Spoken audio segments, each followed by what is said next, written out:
The wind howled through Harmony Creek, clawing at the rusted sign above my garage, Miller's Auto. A foreclosure notice, stark and merciless, fluttered on the door, its edges frayed like my nerves. I stood frozen, hands trembling, staring at the paper that threatened to gut the only thing I had left. The sky churned black, promising a storm, and in my pocket, my fingers brushed the worn edges of an old family photo, my wife, Emily, and our boy, Jack, smiling in a world long gone. Their faces blurred as my eyes stung, not from the wind, but from the weight of loss. This garage, my sanctuary, was all I had to hold their memory. I built it with my hands, fixed every car that rolled through. But now the bank wanted to rip it away. I could still hear Jack's laugh echoing in the grease-stained walls, see Emily's gentle touch on my shoulder as I worked late. Losing this place would be losing them all over again. I clenched my fists, the cold biting my knuckles, and stared at the notice. The town was quiet, save for the wind's wail. And I felt like the last man standing in a war I didn't choose. Would I fight, or let it all crumble? The answer wasn't clear, but the storm was coming, and I had nowhere to hide. Somewhere. In the haze of my thoughts, I sensed a stranger's eyes watching me, a woman with a camera, her silhouette faint against the darkening sky. She didn't belong here, not in Harmony Creek, not in my world. But she was there, and something told me she'd change everything. I didn't know then that her lens would capture my life, my pain, and maybe my redemption. All I knew was the ache in my chest. The foreclosure notice flapping like a vulture's wings, and the storm roaring closer, ready to tear my world apart. I'm Thomas Miller, a mechanic in Harmony Creek. A speck of a town where everyone knows your name, but not your scars. I'm 62, with hands calloused from decades turning wrenches and a heart heavy from losses I don't speak of. My garage, Miller's Auto, is my world, grit under my nails, the hum of engines, the smell of oil like a second skin. It's where I belong, where I can fix what's broken, even if I can't fix myself. My wife, Emily, died 10 years ago, cancer eating her away while I watched, helpless. Our son, Jack, was taken 5 years later, a car accident on a rain-slicked road. I wasn't there to save him. And that failure haunts me, a ghost in every quiet moment. The townsfolk call me kind, dependable, but they don't see the weight I carry, the way grief carves hollows in my bones. I keep moving, fixing cars, helping neighbors, because stopping means facing the silence where Emily's laughter and Jack's questions used to be. The garage is all I have left of them. Emily's old sketches pinned to the wall, Jack's toy wrench still on my workbench. But now, the bank's knocking, demanding payments I can't make. The numbers don't lie. I'm drowning in debt, and foreclosure looms like a storm cloud. I don't talk about it, not to the folks who bring me their busted trucks or to the kids who wave as they pass. I just work, head down, hands steady, pretending I'm not breaking. My mouth want NOI, Tom? I want to hold on to the garage, to the memories, to the man I was when they were alive. But part of me wonders if letting go is easier, if I'm fighting for a past that's already gone. I don't know how to hope anymore, but I can't stop trying. Yesterday, I noticed a woman lingering near the garage, young, with sharp eyes and a camera slung around her neck. She's an outsider, doesn't fit the rhythm of Harmony Creek. I don't know why she's here. But her presence stirs something in me. Unease, maybe, or a spark I can't name. All I know is the garage door creaks when I open it each morning, and I'm running out of time to keep it mine. Every evening, when the sun dips below the pines, I sit on the old bench outside my garage, holding that faded photo of Emily and Jack. It's creased, worn from years in my pocket. Their faces softened by time, but sharp in my memory. Emily's smile, warm as summer, and Jack's wide-eyed grin, clutching his toy wrench like it was treasure. I traced their outlines with my thumb. The paper fragile under my touch, and the ache in my chest tightens. This ritual is my wound laid bare, a quiet moment where I let myself feel the loss I buried during the day. I remember the night Emily passed, her hand cold in mine, whispering, "Keep going, Tom." And Jack, at 17, laughing as we rebuilt an old carburetor together, his hands clumsy but eager. That photo is all I have left of those days, a tether to a life that felt whole. I keep it close, not just for love, but for guilt. I couldn't save them, couldn't stop the world from taking them away. The garage is part of that wound. It's where we spent our best days, where Emily brought me coffee and Jack learned to hold a wrench. Now, with the foreclosure notice pinned to the door, it's like losing them again. Last night, As I sat with the photo, I noticed that woman again. Sarah, I'd learn later, watching from across the street, her camera glinting in the dusk. She didn't approach, just stood there, like she was studying me. It made me uneasy, her gaze piercing through the armor I've built. I slipped the photo back in my pocket, stood, and walked inside. The bench creaking behind me. I don't know why she's here, but her presence feels like a crack in my routine, a reminder that the world keeps moving even when I'm stuck. The photo stays with me, a symbol of what I've lost and what I'm fighting to keep. I don't talk about Emily or Jack, not to anyone, but holding that picture is my confession, my way of saying I'm still here, still broken, still trying to make sense of a life that doesn't fit anymore. The wind picked up as I locked the garage, and I wondered if the storm coming would wash it all away, or if I'd find a way to hold on. The woman's shadow lingered in my mind, her camera a quiet threat. As I locked up, a stranger's voice called my name, and I turned, heart pounding, unsure if I was ready for what came next. The next morning, Harmony Creek buzzed with its usual rhythm, pickup trucks rumbling, neighbors nodding as they passed. But I felt out of place, like a cog slipping in a machine. The foreclosure notice was gone, torn off by the wind or someone's hand, but its threat hung heavy. Old man Carter, who runs the diner, stopped by with his rusted Chevy. "Heard about the bank, Tom," he said, eyes pitying. "You'll figure it out." His words stung, not because they were cruel, but because they saw my struggle. The town knew my business, whispered about my debts. And it made me feel exposed, like a man standing naked in the square. I fixed Carter's truck, kept my head down, but the weight of their glances pressed harder. At home, my sister Clara called, her voice sharp through the phone. "Sell the garage, Tom. You're killing yourself holding on." She meant well, but it felt like a blade. The garage wasn't just a building. It was Emily's sketches on the wall, Jack's fingerprints on the toolbox. Selling it would be erasing them. I hung up, my jaw tight, and went back to work, the hum of the garage my only comfort. Sarah, the woman with the camera, was there again, sitting on the bench across the street, scribbling in a notebook. I ignored her, but her presence gnawed at me. Why was she watching? What did she want? The town's pity, Claire's insistence, and Sarah's silent scrutiny boxed me in, making me feel like a stranger in my own life. I wanted to shout, to tell them to leave me be. But I just tightened a bolt and kept quiet. The loneliness wasn't new, but it was sharper now, cutting deeper with every sympathetic nod. I wasn't just losing the garage. I was losing my place in the world, and no one seemed to understand. As I swept the floor, Sarah stood, her camera clicking softly. I pretended not to notice, but my hands shook. Something was shifting, and I wasn't sure I could keep it at bay. That afternoon, Sarah crossed the street, her boots crunching on gravel.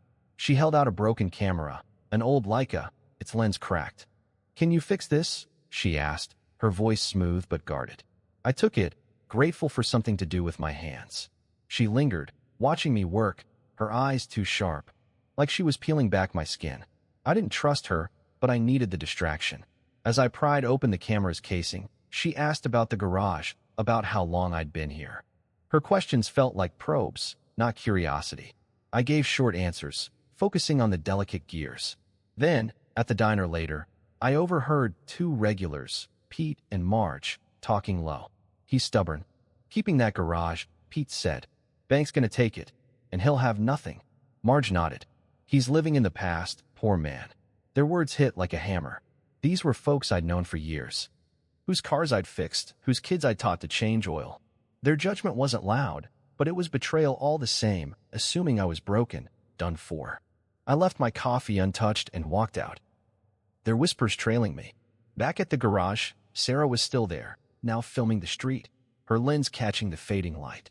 I wanted to ask why she cared, why she kept circling me like a hawk. Instead, I handed her the fixed camera. "Good as new," I said, my voice flat. She smiled, but it didn't reach her eyes. That night, alone in my small house, I pulled out the photo of Emily and Jack. Their faces blurred through my tears. The town's pity, Sarah's prying. It felt like they were all turning against me, stripping away the last pieces of who I was. I wasn't just a mechanic. I was a man trying to hold on to something sacred. But the world didn't see it. They saw a failure, a man clinging to a sinking ship. I stuffed the photo back in my pocket, anger simmering. I wouldn't let them define me. Not yet. The next day, I decided to fight back in my own way. The garage was mine, and I'd keep it running, bank be damned. I opened early, cranked the radio, and started on Mrs. Larson's old Ford, which she couldn't afford to fix.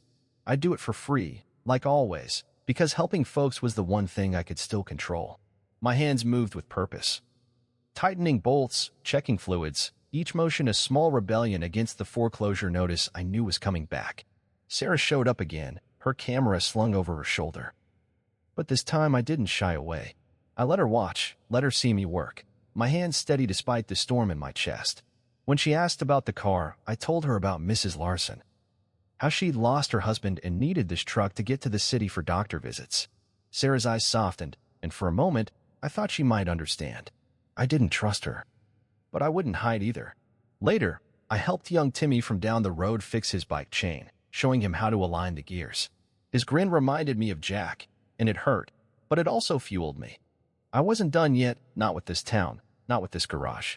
The bank could send their letters, the town could whisper, but I'd keep fixing what I could. Sarah lingered, filming me with Timmy, and I let her. Maybe it was stubbornness, maybe it was pride, but I wanted her to see I wasn't broken. I wasn't just a sad story. That evening, I sat on my bench, the photo of Emily and Jack in my hand. I didn't cry this time. Instead, I whispered to them, promising to fight for the garage, for what we built together. It wasn't much, but it was something, a spark of defiance in a world that wanted me to give up. Sarah was across the street, her silhouette faint in the dusk. I didn't know her game, but I'd play mine, one wrench turn at a time. As I locked the garage, Sarah's camera clicked, capturing something I couldn't see. A chill ran through me. She knew more than I realized, and I wasn't ready for what she'd uncover. A week later, I found a notebook on the bench outside my garage, left behind by Sarah. Its pages were filled with notes about me, my habits, my work, even the way I held that photo of Emily and Jack. Phrases like grief-stricken mechanic and Heart of Harmony Creek stared back at me, clinical, like I was a specimen. My stomach twisted. She wasn't just watching, she was dissecting my life.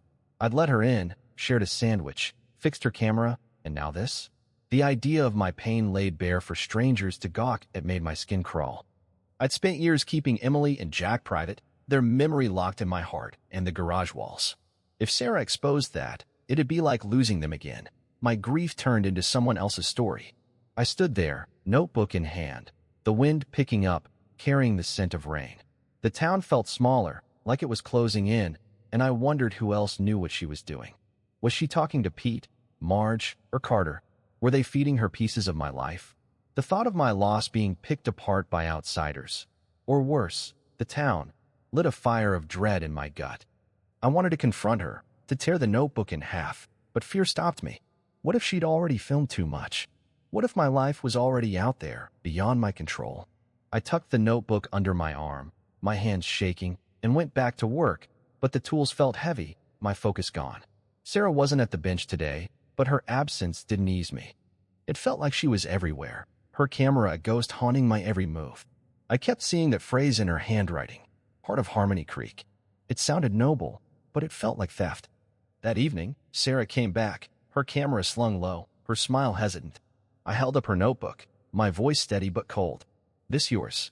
Her eyes widened, and she reached for it. But I pulled it back. Why are you writing about me? What's this for? She stammered, saying she was making a documentary about small towns, but her words rang hollow. I pressed harder, asking if she'd been filming me, my garage, my life. She admitted to some footage, claiming it was to show the town's spirit, but I saw the guilt in her eyes. My fear sharpened, my private pain. The photo, the garage, all of it could be splashed across screens, stripped of its meaning. I told her to stay away, my voice low, trembling with anger. She didn't argue, just nodded and left. But I knew it wasn't over. That night, I couldn't sleep. I kept imagining strangers watching me grieve, judging my life through Sarah's lens. The garage, my refuge, felt violated. I walked to it in the dark, the foreclosure notice back on the door, mocking me. I tore it down, crumpling it in my fist. Sarah's notebook was still on my workbench, and I flipped through it again. Each word a reminder that my story wasn't mine anymore. I wanted to burn it, but instead, I locked it in a drawer. Confronting her hadn't eased the dread, it made it real. She was out there, with her camera, her notes, and I couldn't stop her. The town was asleep, but I felt eyes on me. Hers, the banks, the neighbors. My world was slipping, and I was powerless to hold it. I sat on the bench, the photo of Emily and Jack in my hand, and whispered an apology to them. I'd let a stranger too close, and now my pain was hers to wield. By morning, I decided I wouldn't let Sarah or the bank break me. The garage was mine, my tie to Emily and Jack, and I'd fight to keep it, no matter what she filmed or what the town whispered. I opened early, the radio blaring, and got to work on a neighbor's tractor, my hands steady despite the knot in my chest. I'd keep fixing things, cars, bikes, lives, because that's who I was. Sarah could write her notes, make her film, but she wouldn't define me. I'd show her, in this town, that Thomas Miller wasn't done. When Mrs. Larson came by, thanking me for her truck, I waved off her offer to pay. "Just keep driving," I said, and her smile fueled me. I helped old Mr. Jenkins with his radiator, taught Timmy's sister how to check tire pressure. Each act was a brick in my wall against despair. Sarah showed up, no camera this time, just watching from the bench. I didn't confront her again. I just worked, letting my actions speak. If she wanted a story, she'd see a man who didn't quit. The foreclosure loomed, but I called the bank, asked for an extension, my voice firm. They didn't promise anything, but I'd bought a day, maybe two. That was enough for now. At dusk, I sat on my bench, the photo in my pocket, and felt Emily and Jack with me. I wasn't whole, but I was alive, and I'd keep going for them. Sarah's shadow lingered across the street, but I didn't look her way. I'd survive this, her camera, the bank, the pity.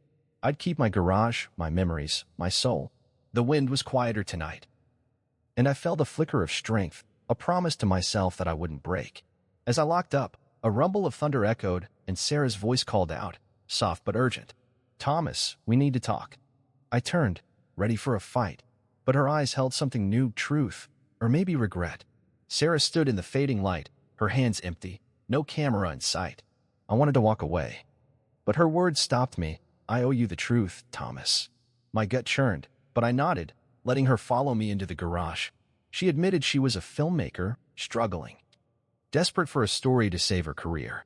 Harmony Creek was just a stop, but my life, my grief, my work had hooked her. "You're not just a mechanic," she said. "You're what holds this town together." Her words felt like a trap, but there was sincerity in her voice, a crack in her polished facade. I didn't trust her, not after the notebook, but I needed to know how far she'd gone. I asked to see her footage, my voice steady but sharp. She hesitated, then pulled out a small drive, plugging it into her laptop. The screen lit up with clips of me fixing Mrs. Larson's truck, teaching Timmy, sitting on my bench with that photo. Each frame felt like a theft, my private moments exposed, but there was no malice in the shots.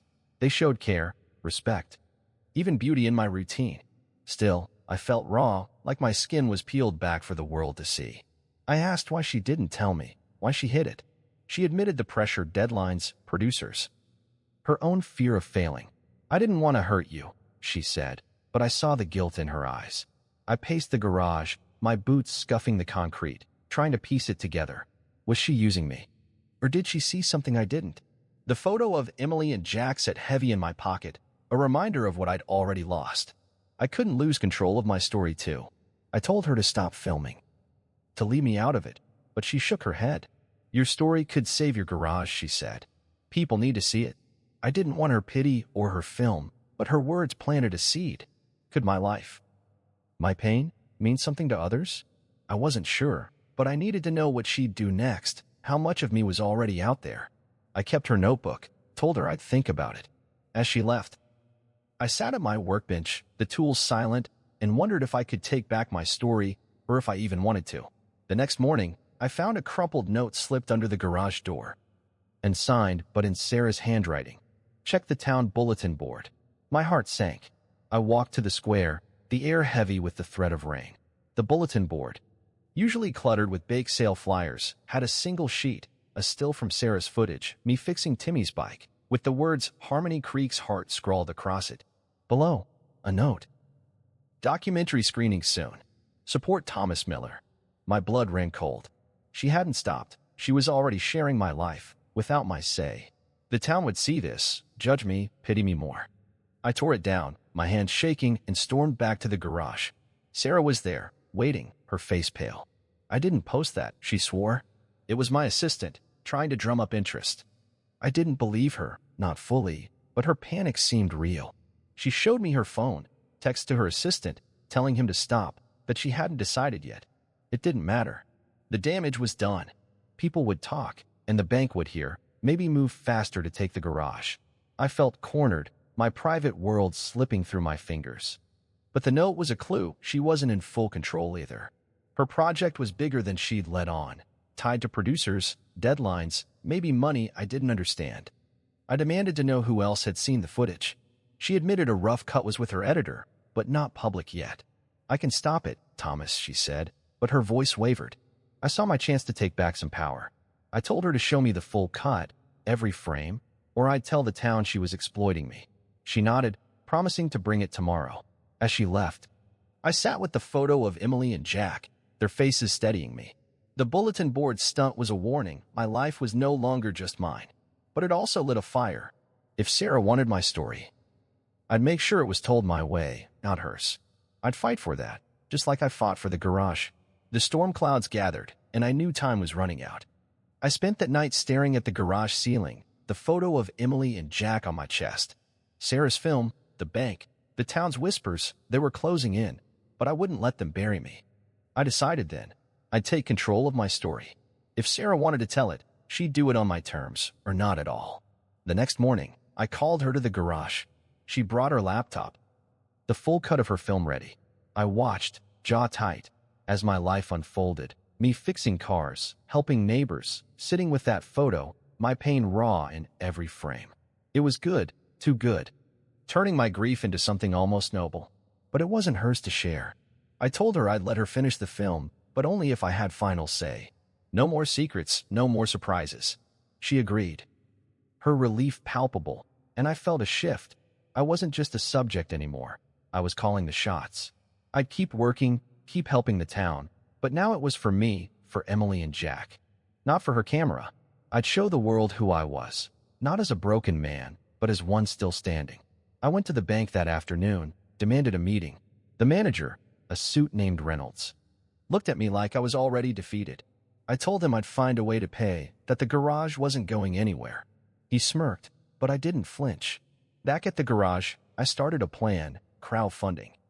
Maybe, or a community event to raise money. I'd fixed cars for free too long. Maybe the town would give back. Sarah could help, but only if she played by my rules. I told her to film me working, talking to neighbors, not my private moments. She nodded, and for the first time, I saw respect in her eyes. I wasn't sure I trusted her, but I'd use her film to save my garage, to keep Emily and Jack's memory alive.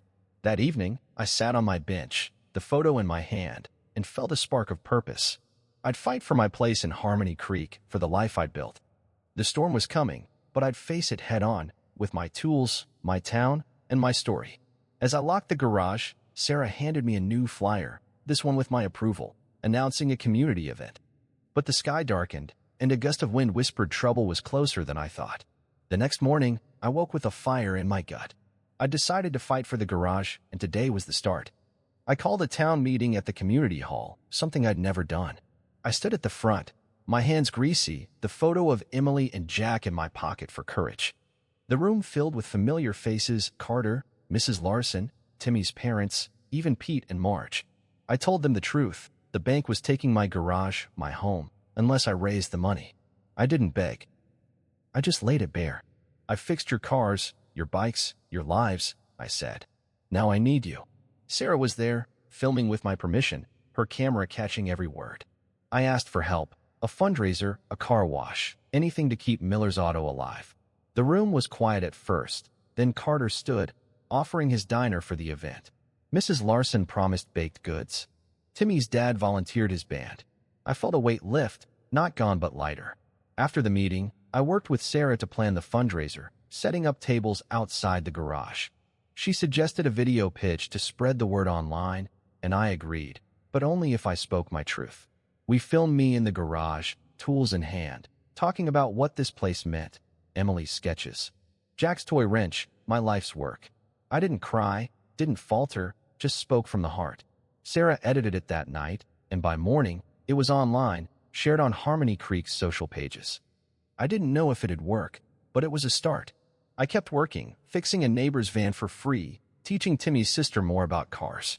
Each act felt like a step forward, a way to reclaim my place. Sarah filmed, but now I directed her, telling her what to capture, the town's heart, not just mine. The fundraiser was set for the weekend, and the town buzzed with plans. I wasn't alone anymore. Not entirely. The photo in my pocket felt warmer, like Emily and Jack were cheering me on. I didn't know if we'd raise enough, but I was moving, fighting, living for them. The fundraiser was a small miracle. By Saturday, the lot outside my garage was alive, tables with pies, kids washing cars, Timmy's dad's band playing old country tunes. Carter flipped burgers, Mrs. Larson handed out cookies, and I worked the grill, my apron stained but my heart full. Sarah's video had spread, pulling in folks from neighboring towns. We raised $3,000 by noon. Not enough to save the garage, but a spark of hope. People shook my hand, saying they'd always valued me, and for the first time in years, I felt seen, not pitted. Sarah filmed it all. Her camera catching the town's spirit, not just my struggle. But then Reynolds, the bank manager, showed up, his suit out of place among the jeans and flannel. He pulled me aside, his voice low. "This is nice, Thomas, but you're still $20,000 short, and the deadline's in a week." His words were a gut punch. I'd poured everything into this, and it wasn't enough. I nodded, keeping my face stone, and went back to the grill, but the joy had dimmed. Sarah caught my eye, her camera down, and for a moment, I thought she'd filmed my talk with Reynolds. I shook it off. She'd promised no private moments. That night, as we cleaned up, Pete approached, apologizing for his words at the diner.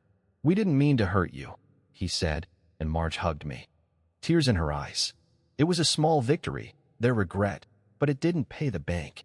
I sat on my bench, the photo of Emily and Jack in my hand, and felt the weight again. The fundraiser was a step, but the gap was too wide. Sarah sat beside me, quiet, then said, "The video's getting views, Thomas. More than we expected." I didn't know if it mattered, but her hope was infectious. I'd keep going. But the bank's deadline loomed, and I wasn't sure I could outrun it. The sky was clear, but I felt the storm coming, closer now, ready to test me again. Sunday morning, I stood in the garage. Tools spread out, the fundraiser's buzz still in my ears. The $3,000 was a start, but Reynolds' words echoed, $20,000 short, a week left. I could have given up, let the bank take it all. But Emily and Jack's memory burned in me. I'd fight to the end, for them, for the garage, for the man I still wanted to be. I called Sarah, told her to push the video harder, post it everywhere. Reach beyond Harmony Creek. She nodded, her eyes bright with purpose, and we worked together, drafting emails to local news, sharing the link on every platform we could find. I kept working. Fixing cars, helping neighbors, each job a vow to keep going. I taught Timmy's whole family how to change oil, their laughter filling the garage like Jack's used to. Sarah filmed. But now it felt like a partnership, not a theft. I told her to focus on the town's strength, how we lifted each other up. She agreed, and I saw her change, less guarded, more invested. I went to the bank again, faced Reynolds, and laid out my plan. More fundraisers, online donations, maybe a grant for small businesses. He wasn't impressed, but I didn't care. I wasn't begging. I was declaring war. Back home, I wrote a letter to Emily and Jack, not to send, but to anchor me. "I'm still here," I wrote. "I won't let you go." The photos sat on my desk, their faces steadying me. I'd keep the garage, not just for me, but for Harmony Creek, for the kids like Timmy who needed to learn, for the folks who relied on me. Sarah showed me the video's numbers, thousands of views. Comments calling me a hero. I didn't feel like one, just a man with a wrench and a reason. I committed to this fight, no matter how it ended. The town was behind me, Sarah was with me. And I wasn't alone. The storm might come, but I'd face it, tools in hand, heart open, ready to rebuild. As the video's views climbed, a gust rattled the garage door. And Sarah's phone buzzed with news that changed everything. A storm was coming, and so was the world's attention. The fundraiser's video went viral overnight, shared across cities. Picked up by a local news station. By Monday, Harmony Creek was buzzing with strangers, reporters, curious travelers, even a couple of filmmakers drawn by Sarah's work. The garage lot was a circus. Cameras flashing, people asking for interviews. I stood in the middle, my wrench in hand, feeling like a stranger in my own life. The town rallied, setting up more tables, Carter grilling burgers, kids washing cars. Sarah managed the chaos, directing her camera to capture the community, not just me. I'd agreed to this, but the spotlight burned. People called me the heart of Harmony Creek. Their words echoing Sarah's notebook, but it felt surreal, like I was playing a role. A news anchor, all polished teeth and hairspray, shoved a mic in my face, asking about my inspiring story. I mumbled about the garage, about Emily and Jack, my voice catching. Sarah stepped in, steering the anchor to Mrs. Larson, who gushed about my free repairs.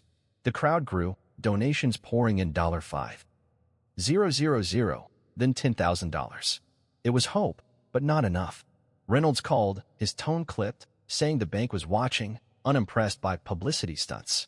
I ignored him, focusing on the town's energy.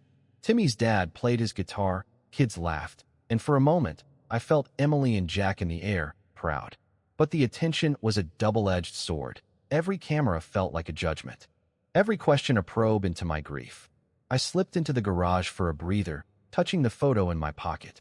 Sarah followed, her camera off, and said, "This is bigger than us now, Thomas." She was right, but I wasn't sure I wanted it. The event stretched into the evening, the lot glowing with string lights.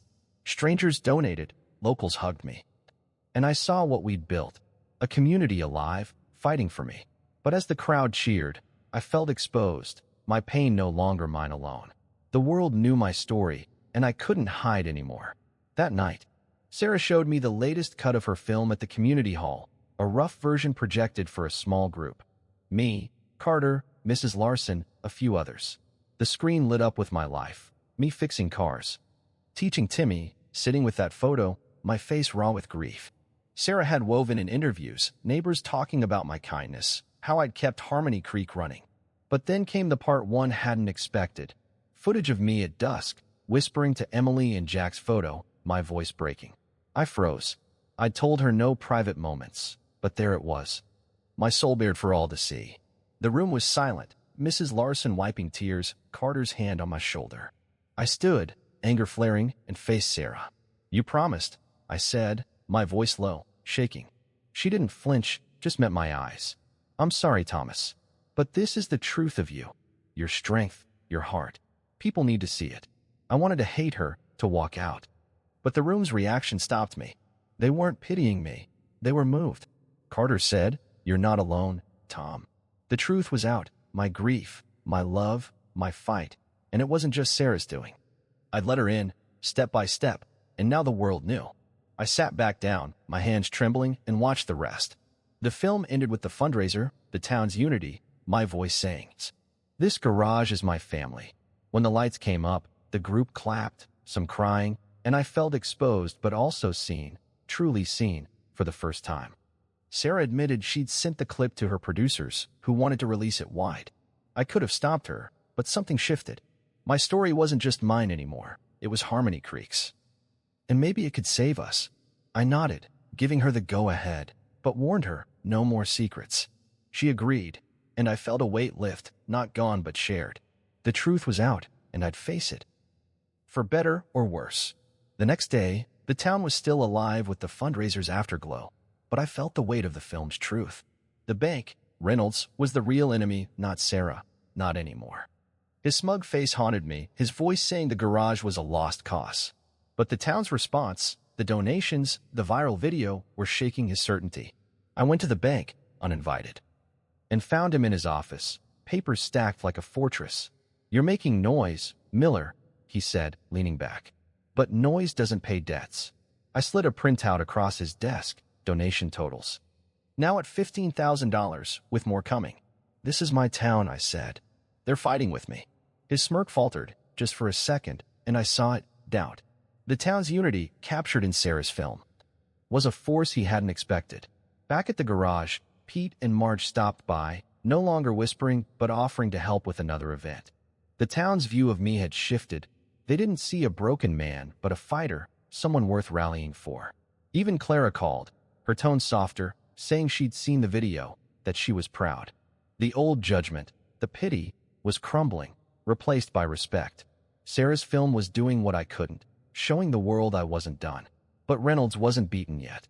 He called later, saying the bank might extend the deadline if I hit $20,000 by week's end. It was a concession, small but real, proof the town's support was rattling him. I thanked the neighbors who stopped by, their donations and kind words piling up like bricks in a new foundation. Sarah filmed, but now I welcomed it, knowing it was amplifying our fight. The town wasn't just saving my garage. It was rewriting the story we'd all believed, that I was alone, that I'd fail. As I worked on a neighbor's car, Timmy watching, I felt the shift. The bank, the pity, the doubt, they were losing ground. I wasn't just surviving. I was rebuilding, with Harmony Creek behind me. As donations climbed, a storm warning crackled on the radio, and Sarah's phone lit up with a call from her producer. The film was going national, but the sky was darkening, and I knew the real test was coming. That night, alone in the garage, the weight of everything hit me. The donations, the film, the town's support. It was more than I'd ever expected, but doubt crept in like damp rot. Was I worth this? The photo of Emily and Jack sat on my workbench, their faces bright but distant. I'd been fighting to keep the garage, to hold on to them, but what if I was chasing a ghost? The town saw me as a hero, but I felt like a fraud, just a tired man with greasy hands and a broken heart. Sarah's film showed strength, but all I could see was my failure to save Emily, to protect Jack. If I couldn't save them, how could I save the garage? The bank's deadline was days away. And even with $15,000, I might fall short. What if I let everyone down? Carter, Mrs. Larson, Timmy? Their faith in me felt like a burden, heavy as the tools in my hands. I wondered if Clara was right. If selling was easier, if letting go was the only way to stop hurting. I sat on my bench, the photo trembling in my fingers, and questioned everything. Was I fighting for Emily and Jack? Or just for my own stubborn pride? The garage walls, lined with their memories, seemed to close in, whispering my doubts back to me. I wasn't sure I could carry this, not alone, not anymore. Sarah's film was out there, but what if it wasn't enough? What if I wasn't enough? I stayed on that bench till dawn, the photo in my hand, my fears clawing at me. The biggest one wasn't the bank or Sarah's film, it was losing myself, becoming a man without purpose, without Emily and Jack. I'd buried my grief in work and fixing cars, but now it was spilling out. I was scared of failing again, of letting the town see me break, of proving the whispers right. I saw Jack's accident in my mind, the call that came too late, and Emily's last breath. Her hand slipping from mine. I'd failed them, and the thought of failing Harmony Creek now was unbearable. I stood, pacing the garage, touching the tools Jack loved, the sketches Emily drew. The fear wasn't just loss, it was living without them, empty. I wanted to run, to sell the garage and disappear, but that would be betraying them all over again. I looked at the photo, their faces steady, and realized the fear wasn't new. It was the same one I'd carried for years. Facing it meant admitting I was still here, still fighting, even if I was scared. I whispered to them, "I'm trying," and the words felt like a prayer.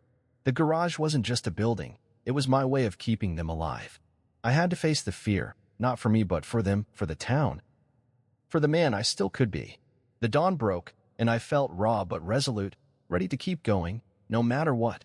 As the sun rose, I stood in the garage, tools in hand, and made a choice.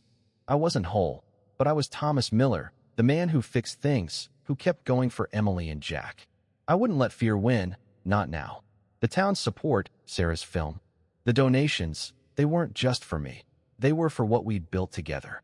I cleaned my workbench, set the photo where I could see it, and got to work on a neighbor's car. Each turn of the wrench was a promise, to myself, to them.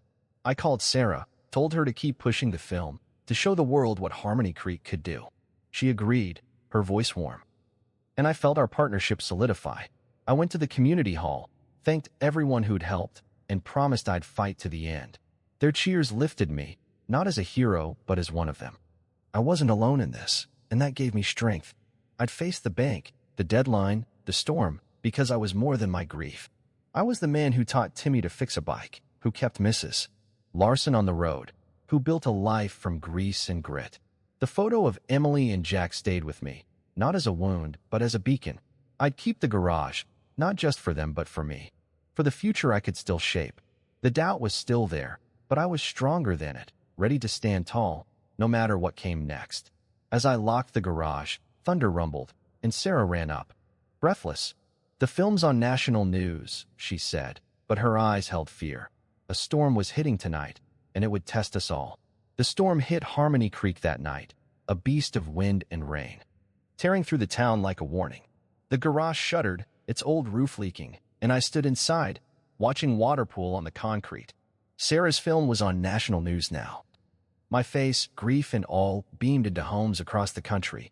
Donations poured in, hitting $18,000, but the town was reeling from the storm's chaos. Trees were down, power lines snapped, and Carter's diner flooded. The community hall, where we'd watched the film, had a shattered window. Neighbors gathered at the garage, seeking shelter, their faces pale but determined. Mrs. Larson brought blankets, Timmy's dad hauled debris, and I handed out coffee from my old pot. The town's response was raw, unscripted, people helping each other, no questions asked. But the news wasn't all good. Social media buzzed with comments, some calling me a hero, others saying I was milking my tragedy for cash. "Poor guy's just a sob story," one wrote, and it stung. Echoing my own doubts, reporters swarmed, asking invasive questions about Emily and Jack, turning my pain into headlines. I wanted to hide, but the town wouldn't let me. Carter clapped my shoulder, saying, "They don't get it, Tom, but we do." His words anchored me. Sarah filmed the chaos, capturing neighbors rebuilding, kids sweeping mud, me fixing a generator for the hall. The footage wasn't about me anymore. It was about Harmony Creek, our grit, our heart. But the storm had damaged the garage worse than I thought. Cracked beams, a flooded back room. The bank called. Reynolds' voice cold. "Damage like that? You're done, Miller." The town's support was strong, but the world's eyes and the storm's wrath were testing us, and I felt the ground shifting beneath me. Reynolds thought he had me cornered. The storm's damage gave the bank an excuse to tighten the screws, and he called again, saying they'd foreclose in 3 days unless I paid in full. His confidence was smug, like he'd already won. But he didn't know Harmony Creek. The town's response to the storm, to my story, was shaking his grip. Donations hit $19,000. And a local news station ran a segment, calling for support to save Miller's auto. Strangers sent checks, kids dropped off piggy banks, and Carter organized a second fundraiser, Storm Be Damned. Reynolds' voice faltered when I told him the numbers, and I heard the crack in his armor. He wasn't used to losing, but the town's unity was a force he couldn't control. Sarah's film kept spreading. Now with new clips of the storm's aftermath, me helping neighbors, the town rebuilding. Viewers saw a community, not just a sad mechanic, and it shifted the narrative. Reynolds tried to dismiss it, but I sensed his panic. At the garage, I found a letter from the bank, slipped under the door, offering a last-minute deal. Pay $15,000 by tomorrow, and they'd extend the deadline. It was a trap, less than I owed, but more than I had liquid. I called a meeting, and the town showed up, muddy boots and all, planning to pool resources. Mrs. Larson offered her savings. Carter is Diner's profits. I refused their money but accepted their help to push the fundraiser harder. Sarah suggested a live stream, and we set it up, me speaking to the camera, rain still falling, asking for help not just for me but for Harmony Creek. The response was immediate. Donations ticked up, hitting $20,000 by midnight. Reynolds' control was slipping. The town, the world, was fighting back. I stood in the garage, water dripping, and felt the tide turning, not just against the bank, but against my own despair. The storm and the film pushed me into a new reality. I wasn't just Thomas Miller, the mechanic. I was a symbol, a rallying point for Harmony Creek and beyond. The garage, battered but standing, was now a beacon for the town's resilience. Donations hit $22,000, enough to meet Reynolds' deal, and I paid it, buying time. But the storm's damage meant repairs, new beams, a new roof, costing more than I had left. I was in a strange place. Saved, but not safe. The town looked to me, expecting me to lead, to keep this momentum. Reporters kept coming, asking not just about the garage, but about me, my loss, my heart. Sarah's film had made me public, and I couldn't go back to being the quiet mechanic. I had to decide who I was now. I stood in the garage, touching Emily's sketches, Jack's toy wrench, and realized this wasn't just about saving a building, it was about what I'd do next. The town's faith, the world's eyes, pushed me to act bigger. I started planning a community repair day. not just for the garage, but for every home hit by the storm. Sarah filmed, but now I saw her as an ally, not a threat. Her camera was a tool, amplifying our story. I spoke to the town, thanking them, promising to keep Miller's Auto open as a hub, not just for cars but for learning, for kids like Timmy. The idea came from Jack, his love for fixing things, and it felt right. But the pressure was new. Heavy. I wasn't just fighting for myself anymore. I was carrying Harmony Creek's hope. The photo of Emily and Jack stayed with me, a reminder of why I fought, but also a question. Could I be more than their memory? The storm had passed, but its aftermath left me in a new world, one where I had to lead, not just survive. As I planned the repair day, Sarah handed me her camera, its lens fixed, and said, "This is yours now." The town gathered, but a new face appeared, offering help I never expected. The community repair day broke with a clear sky. The garage lot alive with purpose, dust swirling underfoot. A polished truck rolled in, its driver stepping out, Daniel Holt, a retired contractor, his face carved with years of toil and loss. He'd seen Sarah's film online, my story pulling him across state lines. "You're building something true, Thomas," he said, his voice rough but warm. Offering his crew to mend the garage's storm-ravaged roof and beams, no payment asked. I stood, struck dumb, as his men unloaded tools, hammers, saws, nails glinting in the morning light. Daniel had no ties to Harmony Creek, yet here he was, moved by my fight, my pain laid bare in Sarah's lens. I gripped his hand, my throat tight, gratitude swelling like a tide. Sarah filmed, her camera catching the moment, Daniel's resolve, my stunned hope, the town's pulse quickening. Carter hauled coffee from his diner. Mrs. Larson passed out fresh-baked bread. And the air thrummed with new energy. Daniel's crew merged with our locals, their work a chorus of metal and wood, rebuilding what the storm had torn. I watched, heart pounding, as strangers and neighbors moved as one, their hands stitching the garage back together. This wasn't just help. It was proof the world saw me, saw Harmony Creek. Daniel's arrival was a spark. A sign my story reached beyond our small streets, igniting something bigger. I caught Sarah's eye, her nod subtle but sure, and knew her film had done this, brought a stranger to my door, ready to fight with me. The garage stood taller, its wounds closing, and I felt it too, a strength rising, not alone but carried by hands I'd never expected. The lot buzzed, kids running, tools singing, and I knew this was more than repair, it was rebirth, a promise kept to Emily and Jack, their memory alive in every nail-driven home. I hefted lumber beside Daniel, our shoulders brushing, the rhythm of work binding us. He spoke low, his words heavy, his wife, lost to illness years back, her absence a shadow like mine. "Your story hit hard," he said, sinking a nail with a single strike. Kept me moving when I wanted to stop. I pulled Emily and Jack's photo from my pocket, shared their laughter, their light, not just their loss. He nodded, eyes distant but understanding, our grief a quiet bridge. Sarah filmed, her lens no longer a threat but a witness, capturing this moment of connection. I thanked her later, my voice steady. Admitting her film had drawn Daniel, had changed the tide. She apologized again for her early secrecy, her eyes raw, and I let it go, our trust rebuilt in the dust of the repair day. We planned more fixes, Carter's diner, Mrs. Larson's fence, her camera now a tool we shared, documenting the town's heart. Daniel's crew taught Timmy and his friends to measure and cut. Their grins sharp as Jack's once were, and I felt the past soften, not gone but lighter. Sarah joined me at dusk, handing me a hammer, and we worked side by side, no words needed. The town watched, their faith in me growing as I bonded with Daniel, with Sarah, with them.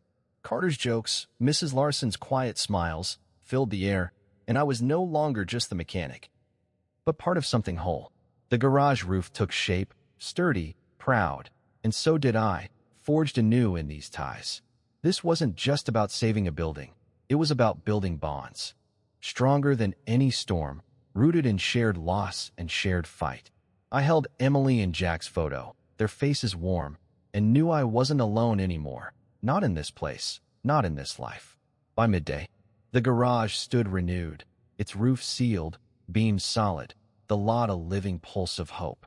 Neighbors patched homes, swapped tools, their laughter cutting through the storm's lingering mud. Daniel's crew guided Timmy and his friends, showing them how to drive nails, their hands eager, eyes bright like Jack's in my memory. I watched, chest full, as Harmony Creek became more than a town, a force, unyielding, alive. Sarah's film played on a loop at the community hall, its images drawing volunteers from neighboring counties. Pushing donations past $25,000, enough to silence the bank's threats. I climbed a crate, voice clear, steady. This is our home, our fight, built together. The crowd roared. Carter's hand on my shoulder, Mrs. Larson's eyes shining. The film wasn't just my story, it was ours, a testament to grit, to unity, spreading like wildfire online. Strangers arrived. Their hands joining ours, their gifts stacking up, money, food, time. I held Emily and Jack's photo, not as a wound, but as pride, their memory woven into every board, every smile. Harmony Creek's strength was my own, a shield against any storm, a fire that burned bright. I saw it in Timmy's focus, anger's gruff nod, in the way the town moved as one. No longer whispering, but shouting our worth. The film's reach grew, comments flooding in, people moved, inspired, ready to build their own fights. We weren't just saving a garage. We were showing the world what a community could do, what I could do, with them behind me. The lot glowed under the sun, kids laughing, hammers ringing, and I knew this was our victory. Not mine alone, a promise kept to the past and the future, unbreakably ours. As the crowd cheered, Sarah's phone buzzed. A major network wanted the film. But a new foreclosure notice slipped under the garage door, a shadow whispering the fight wasn't done. Dawn broke, and Harmony Creek churned with news vans, their lights slicing through the morning haze. Sarah's film had detonated on a national network. My face, worn, greasy, resolute, beamed into homes far beyond our dusty streets. Reporters swarmed the garage lot, their questions sharp, probing our fight, our town's soul. Social media blazed, hashtag Save Miller's Auto trending, clips of me fixing Mrs. Larson's truck. Guiding Timmy's hands on a bike chain, shared by thousands. Donations surged past $30,000, burying the bank's threats, funding repairs. A morning show called, begging for me live. And Sarah coached me, her eyes alight. Tell them who you are, Thomas. I faced the cameras, voice raw, speaking of the garage, Emily, Jack, and Harmony Creek's unyielding heart. This wasn't just my story, it was ours, a testament to grit, to unity, exploding across screens. Strangers sent checks, letters, kid sketches of my sign, though some online scoffed, calling it a sob story. I brushed it off, lifted by messages from distant towns. People stirred to fight their own battles. Carter fielded reporters, his gruff voice proud. Timmy grinned for photos. Mrs. Larson spoke of my quiet help. The media storm turned our small town into a beacon, a wildfire of hope showing what a community could forge when it stood as one. It was dizzying, electric. A tide of voices amplifying our truth, carrying us far beyond the pines that framed Harmony Creek. The media's blaze cracked the bank's armor. Reynolds called, his voice stripped of its old venom, offering a debt restructure, no foreclosure, payments I could manage. The film, the town's fire, had forced his hand. I signed the papers, my pulse steady, the garage safe at last. Harmony Creek erupted, Carter firing up his grill, kids weaving through the lot, music soaring. Sarah's film looped on every screen, our victory vivid, neighbors hauling debris, my hands on a wrench. The town alive. Online, strangers shared their own struggles, sparked by our story, a chain of defiance linking far-off hearts. The bank's retreat was justice. Not just for me, but for every small town battling faceless powers, every soul clinging to home. I stood among the crowd, thanking donors, reporters, but above all, Harmony Creek, their faces radiant, their hands my strength. Mrs. Larson pressed a warm pie into my palms. Timmy's dad strummed a bright chord, and I felt Emily and Jack in the air, their memory woven into this joy. The film had saved more than a building. It had shown the world our resilience, our heart. We were a spark, igniting others to stand, to build, to fight. The garage stood firm, and so did I. Rooted in this place, this people, this shared triumph, a light for all who'd lost and still dared to rise. I could have cursed Reynolds, the bank's iron grip, Sarah's early betrayal. But I chose a different road. Hate wouldn't resurrect Emily or Jack, wouldn't honor what we'd built. I called Reynolds, thanked him for the deal, my voice calm, no trace of bile. He paused, muttered luck, a faint crack in his wall. With Sarah, I shed the anger over her hidden footage. She'd owned her fault, redeemed it with her film. At the town's barbecue, I hugged her, whispered, "We're even," and felt the burden lift.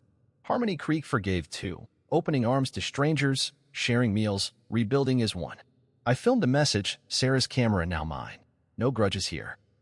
Only gratitude. You saved our home. The internet roared back, comments flooding with praise, stories of others' fights, no hint of scorn. Emily and Jack's photo rested light in my pocket, their faces free of my old bitterness. This town showed me forgiveness was strength, a foundation for growth, not a surrender. We didn't win by breaking others. We won by lifting each other, neighbors, strangers, hearts joined. That was our truth, our gift to the world, shining brighter than any storm's shadow, a beacon of hope forged in grease, grit, and love. The new foreclosure notice hit like a punch. The bank, despite the deal, claimed a clerical error, $5,000 more was due in 2 days, or they'd seize the garage. Reynolds' voice on the phone was cold again, saying it was out of his hands. I stood in the garage, the paper shaking in my grip, the town's celebration outside now distant.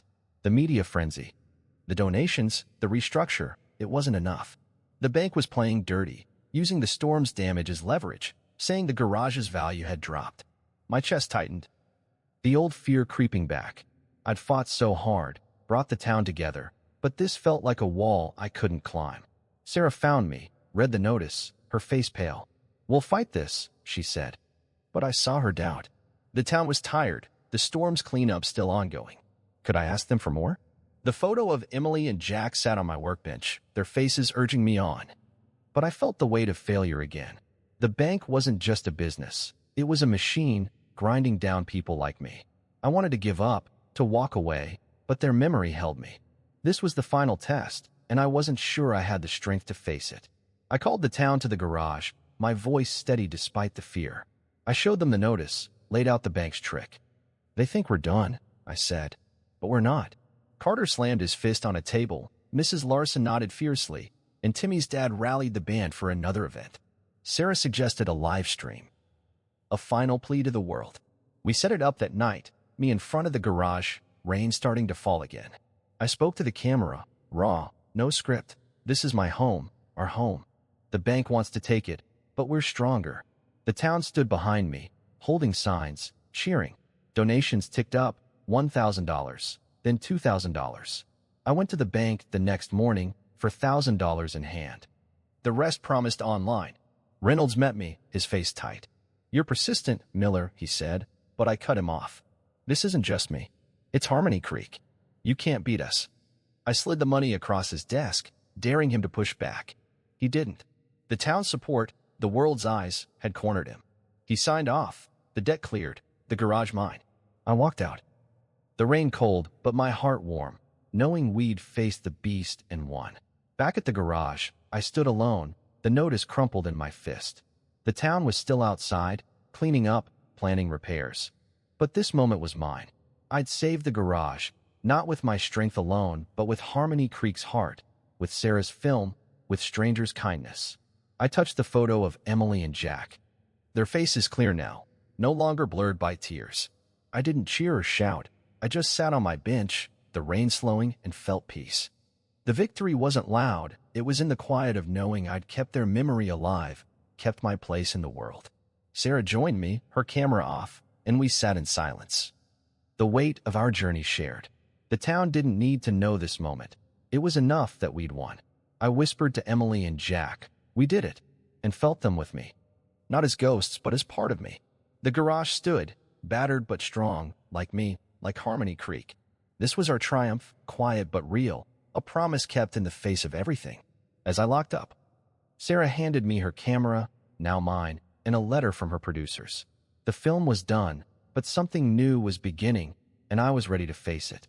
Sarah stayed in Harmony Creek a few days longer, her camera now in my hands. She taught me how to use it, her patience steadying me. She wasn't just a filmmaker anymore. She was the one who'd helped me see my own strength. Her film had saved the garage, but more than that, it showed me I wasn't alone. We walked through the town, filming kids playing. Carter rebuilding his diner, Mrs. Larson tending her garden. She talked about her own struggles, pressure to succeed, fear of failing, and I saw myself in her, someone fighting to hold on. "You gave me a story worth telling," she said, and I realized she'd given me one too. The town was part of this healing. Carter's gruff encouragement, Timmy's eager questions, Mrs. Larson's quiet faith. They'd rallied for me, but they'd also shown me I was still part of something bigger. Daniel, the contractor, stopped by, his crew finishing the garage's roof. He shared a beer, told me he'd started volunteering because of my story. Each person, each act, was a stitch in my wounds. I showed Sarah the photo of Emily and Jack. Told her their stories, not just their deaths, but their lives, their laughter. She listened, her eyes soft, and I felt lighter, like sharing them made the pain less heavy. Sarah was leaving soon. But she'd changed me, helped me see I could carry Emily and Jack without breaking. The town, too, was healing, homes rebuilt, spirits lifted. I wasn't just a mechanic. I was part of Harmony Creek's heart, and they were part of mine.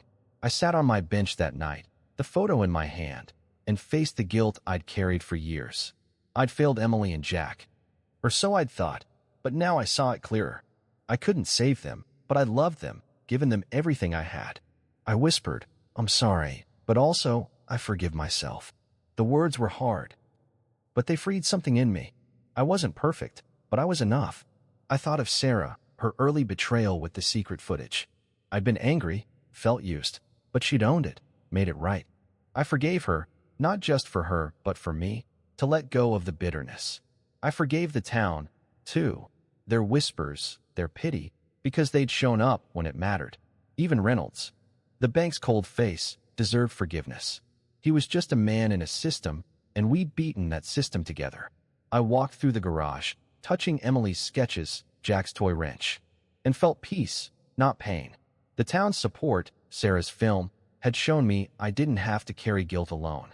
I wrote a letter to Emily and Jack, not of sorrow but of gratitude for the years we had, for the strength they gave me. I forgave myself for surviving, for living without them, because I was living for them now. Sarah joined me, and I told her, "You're forgiven." She nodded, tears in her eyes, and we sat, the silence warm. Harmony Creek had taught me forgiveness wasn't weakness. It was strength, a way to rebuild. The next day, I hung a new sign above the garage. Miller's Auto and Community Hub. It wasn't just a name. It was a promise, a symbol of what we'd built. The sign was wood, carved by Daniel, painted by Timmy's sister, blessed by the town's hands. It stood for healing, not just mine but Harmony Creek's. The garage was no longer just my refuge. It was a place for kids to learn, for neighbors to gather, for stories to live. I set up a corner with tools for teaching, a nod to Jack's love for fixing things. Emily's sketches stayed on the wall, now joined by photos from the fundraiser, the storm's aftermath, the town's unity. Sarah left her camera with me, a final gift, its lens fixed by my hands, now ready to capture new stories. I filmed my first clip, a thank you to the world, to Harmony Creek, for saving us.